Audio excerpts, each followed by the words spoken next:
Welcome to Evil Live, the live media commentary show that answers the question, is the Amityville horror even real? Subscribe if you're new to the channel because today we are reviewing the Amityville horror novel. That's right.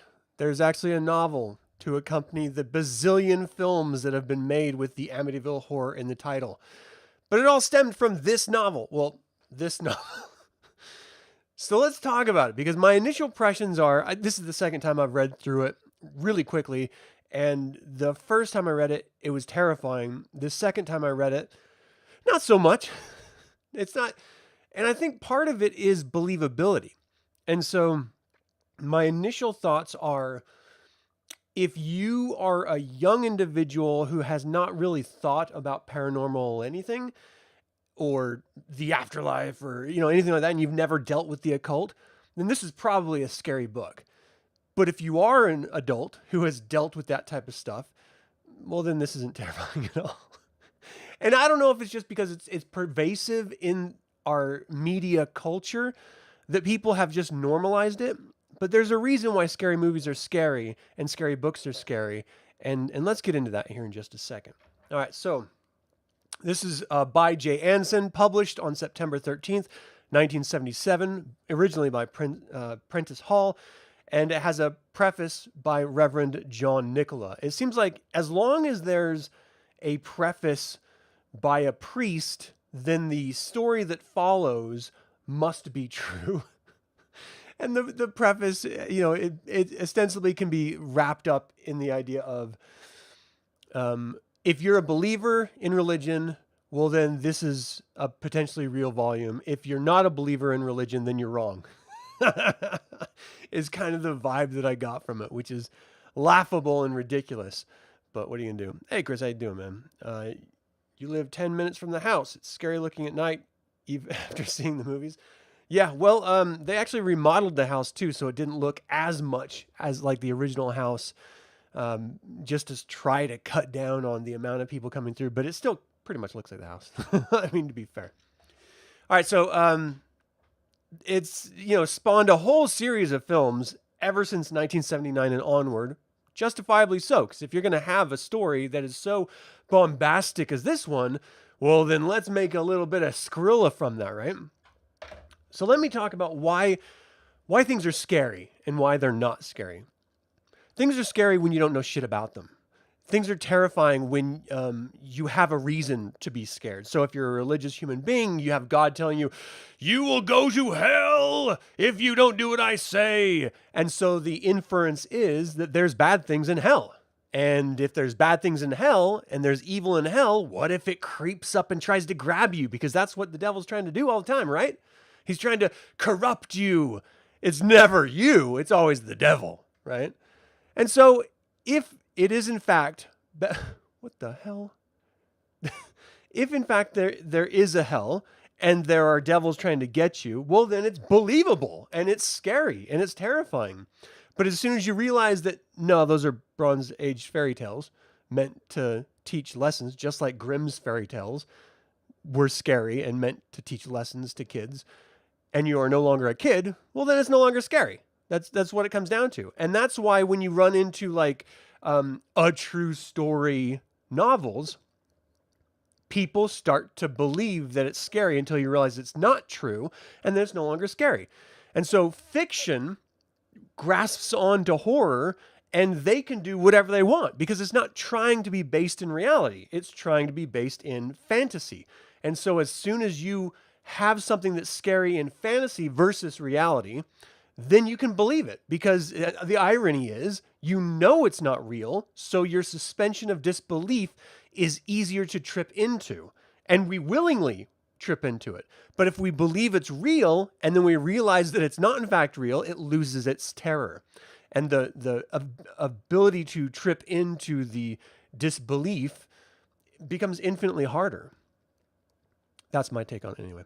All right, so the setup for this book is thus. On November 13th, 1974, Ronald DeFeo Jr. shot and killed 6 members of his family at 112 Ocean Avenue, a large Dutch colonial house situated in the suburban neighborhood in Amityville on the south shore of Long Island, New York. Ronald DeFeo Jr. was convicted of second-degree murder in November 1975 and sentenced to 6 terms of 25 years to life in prison. That's the entire premise. That's the beginning of this entire novel. And the novel only examines 28 days of the Lutz's occupancy of this house. In those 28 days, things got so horrible that they were forced to flee. The reason why they were even able to get into the house was because no one else wanted to buy it back in 74. I'm sorry, yeah, 74, 75, because of those murders. And so people didn't want to buy a house that had a bunch of people killed in it because superstitious thinking. So, DeFeo actually ended up dying in prison in March 2021, if anyone cares. Like, that was the real part. That was the true story part. And it was true that in December 1975, George and Kathleen Lutz moved into the house with their 3 children and their dog, Harry. That is true. And after 28 days, the Lutzes did leave the house. That is true. What happened to them in the house is not true. What happened to the priest who went to go bless the house has been it was rejected by the priest himself. And then later in television appearances, he said, yes, it did happen, which to me means if you're going to reject that it happened, well, that's probably the truth, because why would you reject it if it's not true? And then if you then start going into showbiz appearances saying, oh, yes, it is definitely true, well, that tells me then you're making some money. Again, another reason not to believe in those Bronze Age fairy tales, because the people who teach them are fucking liars. So, but no one cares about that nowadays. A bunch of psychic and paranormal phenomena happened supposedly in the house. But before we get into some of that, let's talk a little bit about the reality of this book. Because, again, it's not true. It's 100% lie.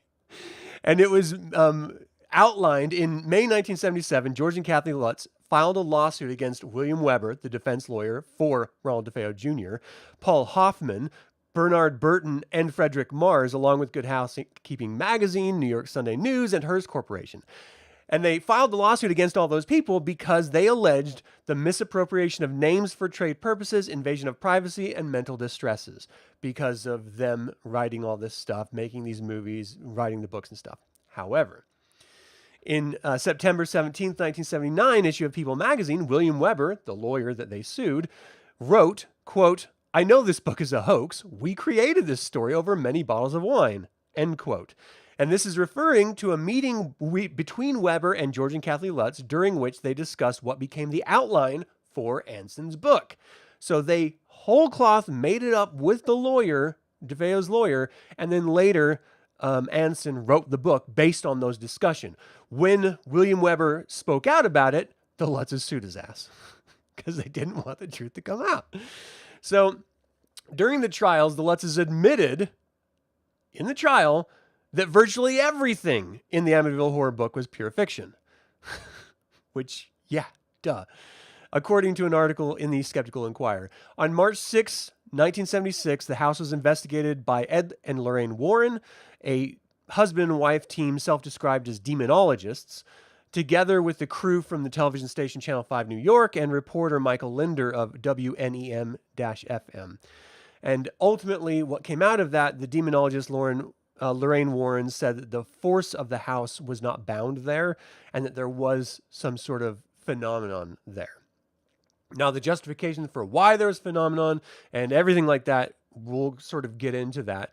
But you also have to realize that Ed and Lorraine Warren are showmen. Like, they're demonologists. That's what they get paid for. That's how they earn their living. So why would they say that it wasn't haunted? Then they would, if they admitted that there was no such thing as demons, if they admitted any of that, then they wouldn't have a job. So of course they're going to say that there's some things happening, though no one else who has ever lived there has had any issues at all. It just happened to this one family, and the justification for that is buried in that quote by Lorraine Warren when she said that the evil inside of the house was not bound to the house. So then you have to ask yourself the question, if the only people who ever experienced this were the Lutzes, and they moved, so everyone else who moved into the house had no issues at all, then how could it be real? And so the justification is, George and Kathleen Lutz, well, the evil followed us. Of course. It's no longer in the house. It's with us. But the reason why the evil existed was because this was like evil land that even the native First Nation peoples that lived there refused to live on because it was so evil and filled with demons.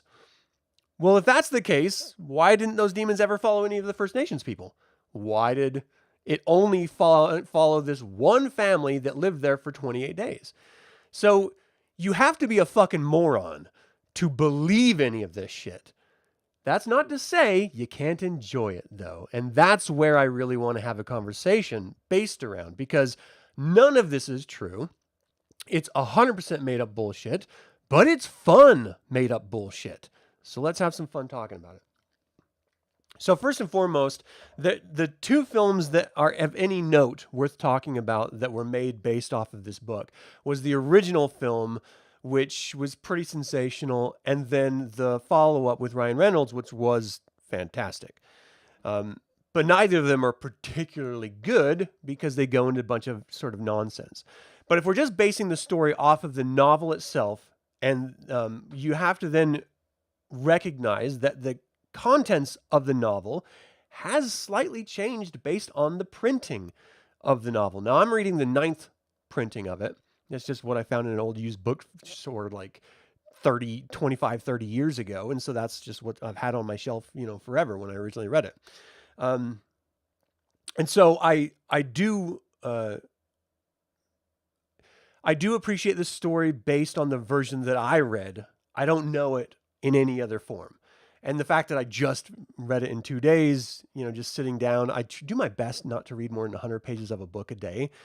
But I read the 100 pages the first day, and the second day I was like, I just got to get through this because it's so much fun. It's such a good story. It's just, there's been so many haunted house films and stories based off of this one that, there would be no Conjuring franchise if it wasn't for the Amityville Horror. There just wouldn't.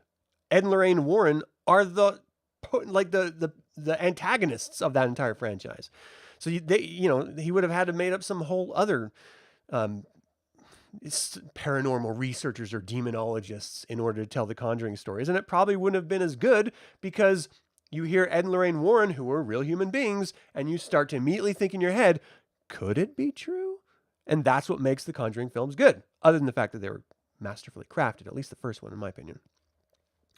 So it starts with them going into the house, and the paranormal experiences aren't really that big of deals initially, I mean, you can justify a lot of this as just strange shit happens in reality. And it's true. Strange stuff does happen in reality that you cannot explain. Does that equate that there is an afterlife and there's a devil trying to corrupt you to evil? No, it doesn't at all. It means weird shit happens that we can't explain. It's like when people see things in the sky and they said, I don't know what it was. It must have been aliens. You just said you didn't know what it was. How can you then say it's aliens? Did you see an alien? No, you just saw something strange in the sky. That does not mean it was aliens. It just means it was something strange. So strange stuff does happen in reality. We don't understand the nature of reality yet. We don't even understand our own subconscious yet. We don't understand the concept of consciousness yet. So we can't pretend to know everything about reality. And that's why I speak with certainty when I say it's fucking bullshit and made up, just like religion, because religion purports to know, and we don't. So, okay. So I know what we don't know for a fact. Weird stuff starts happening, and it's all predicated on the idea that the only reason why Ronald DeFeo killed his family was because he heard voices in his head that told him to do it, and he sort of lost his mind. So the scene is that all the family was forced onto their belly by supernatural powers, face down on their beds, and that allowed Ronald DeFeo to walk up behind them and shoot them all with his rifle and kill them all. And then he ran down to a bar that never existed, the Witch's Brew Tavern or something like that, and said, someone's come into the house and murdered my family, call the police. And then, of course, he was arrested because it was clearly done by him. Now, how he got them all to do face down, who knows? There's a bazillion reasons. Maybe they all were stomach sleepers. I don't understand stomach sleepers. I think it's a weird thing to do. And I think maybe you are possessed by the devil if you are a stomach sleeper, because what the fuck? But that doesn't necessarily have to be the reason why they're on their belly, that they were possessed by the devil. So anyway, that's the setup, is that, well, Ronald DeFeo killed these people. He said that the house told him to do it, so clearly demons.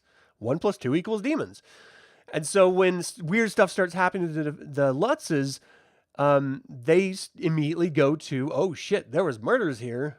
Oh shit, maybe it's demons doing all this weird shit. And so there's this little scene where George Lutz is going around to the Historical Society and getting history about the house. And it was, put on this First Nation people's land that they avoided because the land was filled by demons. And then they find this red room behind a sort of a panel in their basement that wasn't on any maps or anything of the house. And they start to smell things through it. Like it was supposed to be like a place where people, murdered animals and humans and sacrificed them in that room and stuff. Of course, later people who came were like, that house was not hidden, or that room was not hidden at all. It's just a closet. There's nothing to it. And then there's also a moment where he sort of stumbles across this well underneath the stairwell, like a water well that's been covered up except for this little crack in it, which then pays off later when a parapsychologist or a medium says on the phone when he's talking to George, she's like, if you have a well in your house, make sure it's sealed up because that's how demons get out. So the land was permeated by demons, so everyone stayed away from it. That's why all this weird stuff is happening in this house, because when the well was dug and then capped off, there's a crack in it now, and so the demons are getting out of the crack, infecting everyone in the house. And so that's why all this weird stuff is happening.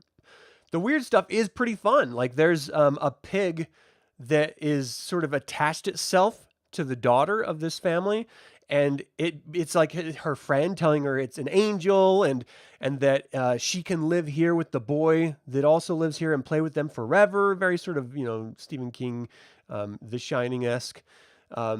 And the pig is supposed to have he goes out to the, there's like a river, the Amityville River right next to it. And there's a boathouse there. And the pig apparently goes back and forth from the boathouse to the house.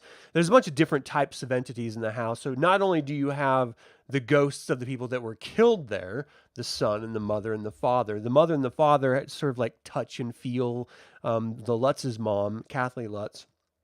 And she gets freaked out, and you can smell the dead grandmother's perfume all the time. And you see a bunch of flies around the room in what is now the sewing room, but was one of the sort of possessed rooms of the house. It's just, I don't know. There's something about that sort of paranormal phenomenon where I don't believe in it, but I desperately love it. I think of it like aliens. I want to believe that there's aliens out there. I've just seen no evidence of it. And I've had weird experiences in life that I can't explain, but that doesn't mean that they're ghosts, and it doesn't mean that there's demons. So I want to believe. I like the idea of it. I just can't justify that in my mind to fully dive in, because it's pretty fucking ridiculous. And I've dealt with some weird damn shit in my life that I still just... You can control this stuff. And if you can control it, then it's not real because it's in your head. All right. The biggest things that happen, you get this again, very Stephen King-esque with The Shining. It's the hedges in The Shining, but in this, it's a statue of this lion, where it's like sitting in the living room, and then it sort of moves itself and opens its jaws, and it bites George's leg once, and like they put it up in the upstairs room, and then it found its way back down. And it's snarling at them in a scene. I mean, weird stuff like that. The house is perpetually cold, even though the thermostat says it's like 70, 75. And so he has to constantly burn wood. And the fireplace has this demon image burned into it. Ultimately, you're running into like levitation, very Ghostbusters, where both of the Lutzes at some point in this novel levitate above the bed, and they sort of in a trance. And the other one has to like grab them, pull them down, and wake them up. George Lutz starts sort of spiraling from lack of sleep and waking up at 3:15 every morning, which is supposedly the time that DeFeo murdered his family. And sort of screaming, "I'm coming unglued, I'm coming undone." And the mom and the kids are freaking out. They're all having dreams and visions. And there's like all sorts of weird stuff happening. But really the only things that are supposedly tormenting them is a single demonic entity that manifests at the very end at the top of a stairwell from the third floor down to the second, where everyone was sort of sleeping that night. And it sort of just points at them, and they all lose their mind, and they run away, and they try to escape the house, and they can't, so they have to come back in and stay for a couple more hours until this manufactured storm ends, and then they're finally able to leave. Though their method of leaving differs in different editions of the novel, whether they ran out screaming and they barely make it out alive, or whether they're able just to walk out and drive away. But the fact is that they were so terrified because of everything that's happening, because of the threats that the family was receiving from the ghosts, because the ghosts were doing things like supposedly ripping windows and doors off of hinges and busting up doors at the boathouse and like all sorts of stuff like that. Like no one was actually physically hurt unless you sort of take into account the priest. So it starts with the priest from their parish just coming to bless the house because it was their priest. Then the priest starts getting like repeated attacks of the flu. His hands get blisters all over them. The blisters pop and bleed, and he's constantly ill. He's terrified to go back. He's warned never to go back by mysterious voices. He was slapped in the face when he went there first and told to get out by a ghost. And so he is tormented by this ghostly entity. And as the Lutzes are begging him ostensibly to come and bless the house, help them, they need some help from the church, he is terrified and he doesn't want to go back. And then he goes to the church itself and tells them what's happening. And they're like, well, let's get some paranormal researchers over there. The whole movie, the whole book from the very beginning, this priest who went there just as a friendly thing at the very beginning of the book to bless the house is tormented by these demons. And the church is constantly telling them, well, we'll get investigators over there. We'll get someone else to do it. You need to stop obsessing about this house, totally ignoring the whole torment to the family. And the paranormal investigators that supposedly were supposed to come never actually came at all. They got sick too, the individual that was supposed to come. They had one medium that was employee's girlfriend that came over that told them about the well. And she told them that there was a bunch of spirits in the house and stuff, but she left and never wanted to come back too. So there was no actual evidence until the end of the book when the family had already fled. Then the group with the Warrens came in and said they felt ghostly things and supposedly took a picture that wasn't revealed until years later of a demonic boy standing at the bottom of a staircase and stuff. It's a slow burn of a story. There's not a lot that's happening like right in your face. It's a slow build of a bunch of small things until it gets to the very end, and then it starts to pick up more of a furious pace, but it sort of just drops off and ends. So it leaves you as a reader disappointed because you're sort of going along for this ride. It's building this interesting case for possession and phenomena, and you're buying into it because that's what you do when you read books and watch films.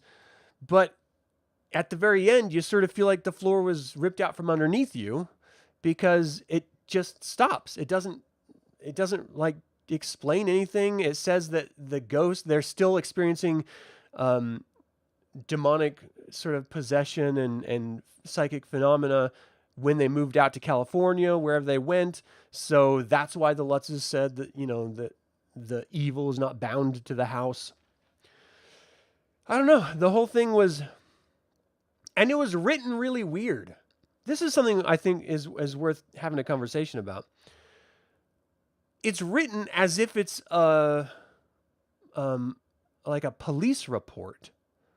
Like, George and Kathy Lutz went into the house at this time, and then Kathleen did this, and she experienced this, and then George went in and did this, and he experienced this, and then he went home, and the tax collectors, and there's a bunch of side stories that are going on at the same time where they're completely broke. They sunk all their money into paying off boats and motorcycles and cars and paying up for the house, and he owns this company, surveying company that he sort of took over for his grandfather, his father, and they're running out of money because the construction business is sort of at a down slump, and he's got tax people coming in to, the IRS is coming to look at his books and make sure everything's on the up and up, and they're losing money. There's a wedding, and there's all sorts of tangential stuff that's happening around them that lead you to believe more than the psychic phenomena they're experiencing. They're just stressed because of money.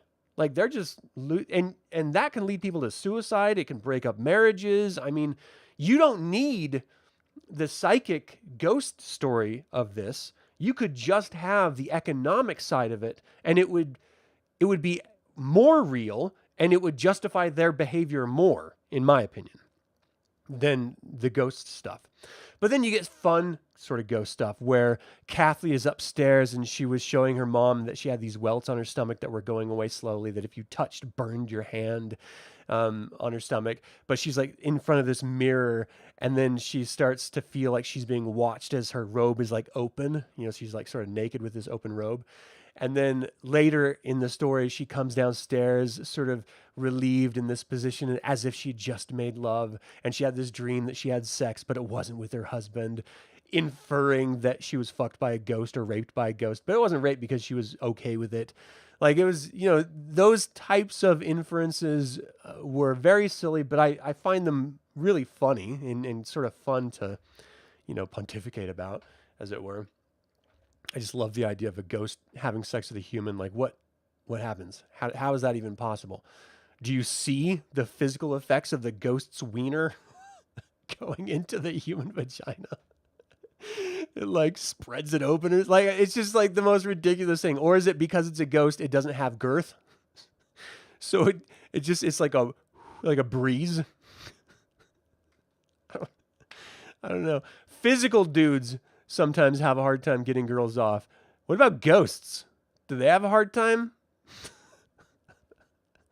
Do they just tickle the A and G spot so that there's no issues, so the girl can just come? I don't know. Inquiring minds want to know. I need to see this ghost fuck. So stuff like that was fun. Ultimately, I actually really enjoyed this novel, even though I don't believe in it. I think of it as a fictional story like I do a fictional movie, and so I sink myself into it willingly and quickly. So I ended up giving this novel 5 evil eyes out of 5 evil eyes, because a good ghost story is still a good ghost story. If it says it's a true story, who cares? It's, just suspend your disbelief and just get in and have some fun.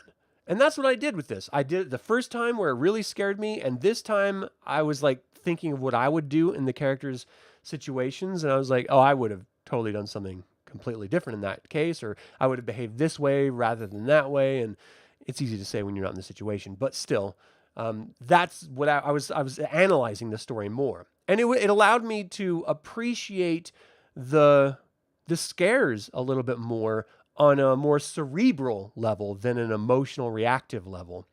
And because of that, I really enjoyed it. So if you can suspend disbelief, if you're an atheist type thinker, or if you're a religious person, don't suspend your disbelief, believe it. This is a fun read. And especially this time of year when you just want to sort of lose yourself in a good ghost story, this is a good ghost story. You could do a lot worse, and I have. I've read a lot worse than this. So do yourself a favor, check out the book. You won't regret it. It is a fun read. Ultimately, my favorite part of this novel, let me sort of get back into this.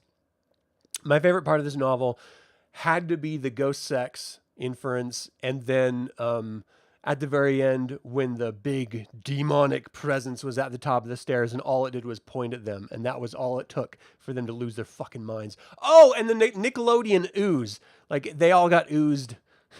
It was just out of nowhere. Ooze started appearing in the ceiling, dripping down, or like through door locks and stuff like that. I was just like, well, that's weird. That never happened in the story before. And then all of a sudden it's like green ooze everywhere. Like, what the hell? It's a lot of fun. All right. Well, do yourselves a favor. Check it out if you have an opportunity. Thank you all so much for tuning in. As always, remember the evil spelled backwards is live. So get out there and be evil. And you can pick up the, hey, I'm being gay over here, What We Do in the Shadows t-shirt, and the link in the description below. So, you'll see, everyone.